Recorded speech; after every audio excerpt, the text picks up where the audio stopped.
ladies. Okay, so we're going to move on to genetics part 2. So let's start off with talking about the difference between somatic cells and gametes. Somatic cells are normal body cells. So your hair cells, your skin cells, your nerve cells. Okay, and they're what are called diploid cells, which means they contain 2 sets of chromosomes at all time. Okay, so for us girls that means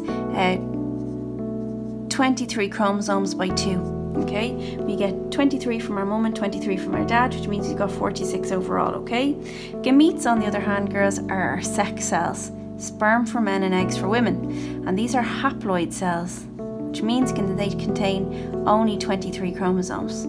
Okay, which is really important because obviously they're designed on fertilization to combine with another sex cell to give the full amount of chromosomal numbers for that species, which for us is 46. Okay, so there's a difference between somatic and gamete cells. And now we're going to focus on some key words that you need to know for this topic. Okay, so alleles, girls, are pairs of genes that code for the same trait. Okay, so for every trait that you have in your body, your hair colour, your eye colour, your skin colour, girls, you've received 1 gene from your mum, 1 gene from your dad, sometimes more than 1 gene, but for Leaving Cert Science or Leaving Cert Biology, we focus on 1 gene. 1 gene from your mum, 1 gene from your dad, and it's the expression of those 2 genes that determine what you look like. Okay, now dominant, that is where 1 gene is expressed over another.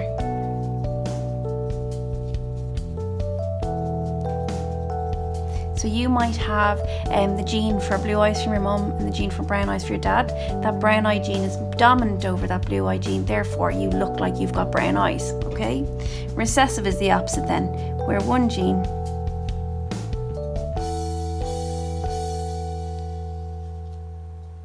is not expressed over another. So to look like that recessive gene, so for example red hair would be a recessive gene, to look like you have red hair, to have the phenotype of red hair, then you must have 2 of those recessive genes to look like you've got red hair. Okay, genotype then, girls, so what alleles are present? What alleles?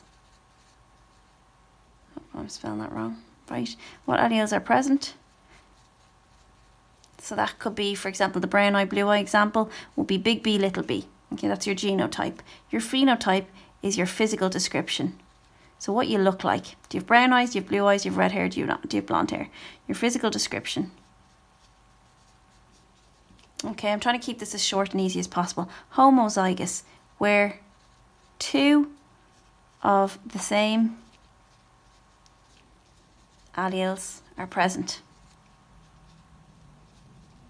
Okay, so big B, homozygous dominant, or little b, homozygous recessive. Okay, next one, heterozygous, where 2 different alleles are present.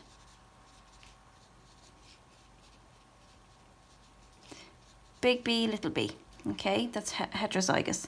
Progeny simply means offspring, or the next generation. Okay, and sometimes you can see that as P1, P2, okay? So, for example, the first generation of kids, second generation of grandkids, okay? Sex-linked. So, sex-linked traits or genes, girls, are ones that are present, so sex-linked, alleles that are on the X chromosome and not the Y. So remember, girls, and we're not going to talk about determination of sex really in much detail. Remember, to be female, you're XX, to be male, you're XY. And for males, that little Y chromosome is much shorter than the X chromosome. Therefore, it can only contain a smaller number of genes. So you may have situations, for example, like colour blindness and haemophilia. That's where you don't clot your blood properly. You know, if you've got the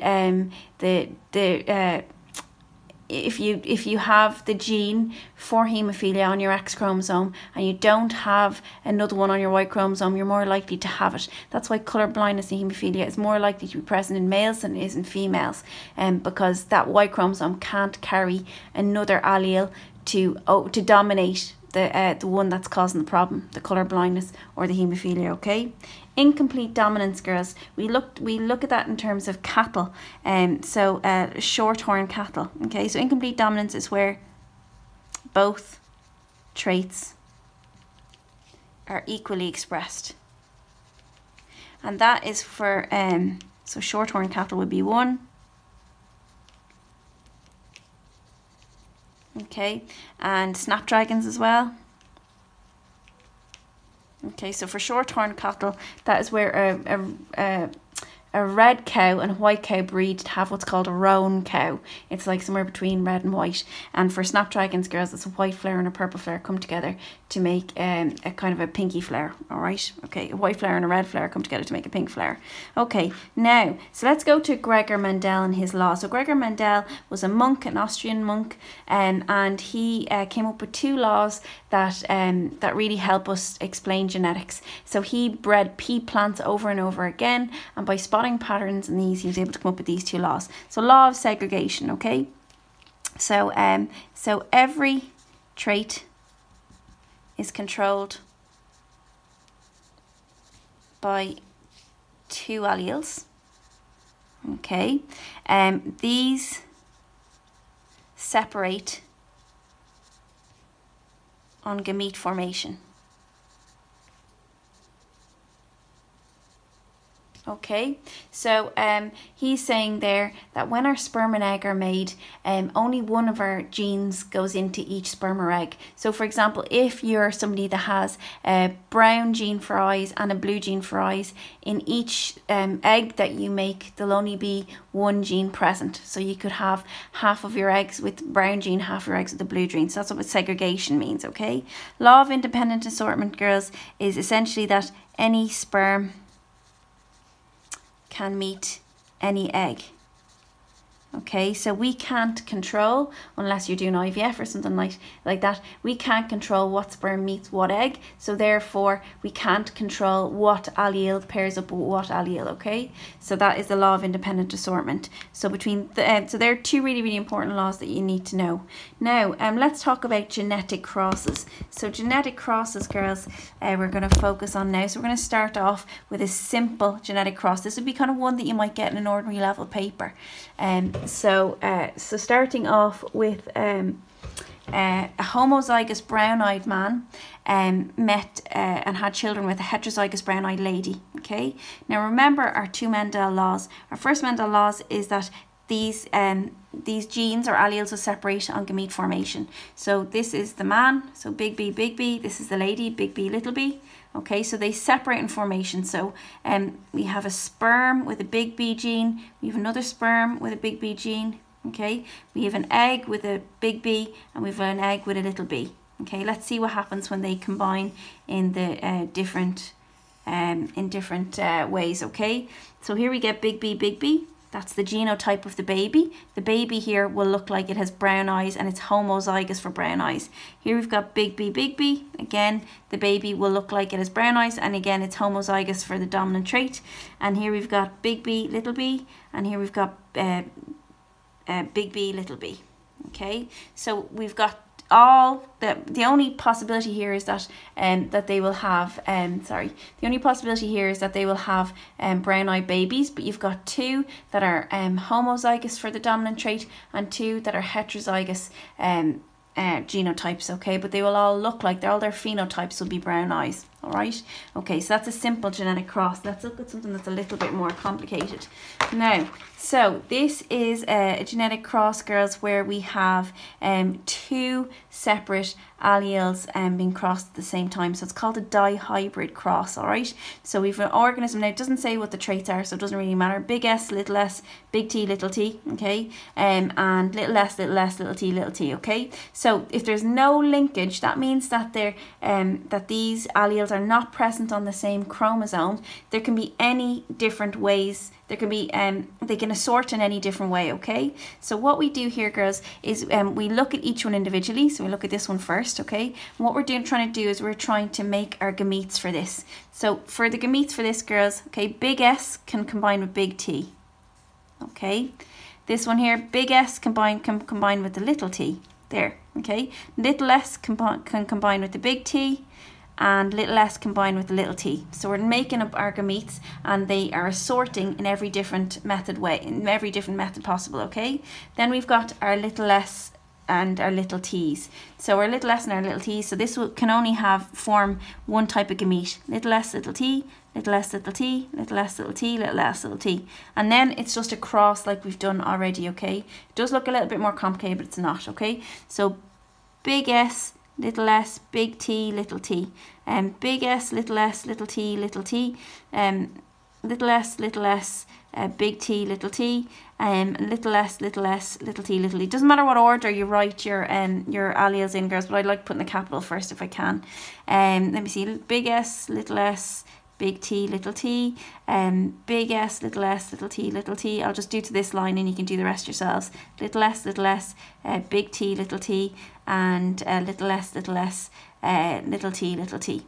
Okay, so you cross it simply like this, okay? And obviously within a question they would give you what these alleles stand for, okay? This is just a simple example. Now that is where there is no linkage. Now if there's what's called linkage, that means, okay, so for big S, big T, little t, if we're told they are linked, that means in the nucleus, girls, that you have these different alleles, these different genes present on the same chromosome. So big S, big T, okay, little s, little t.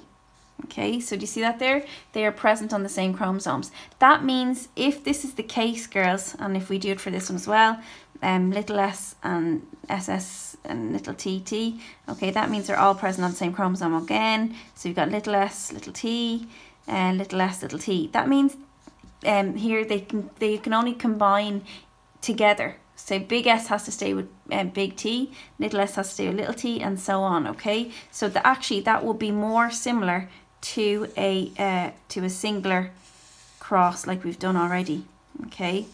So what you would have here is your, let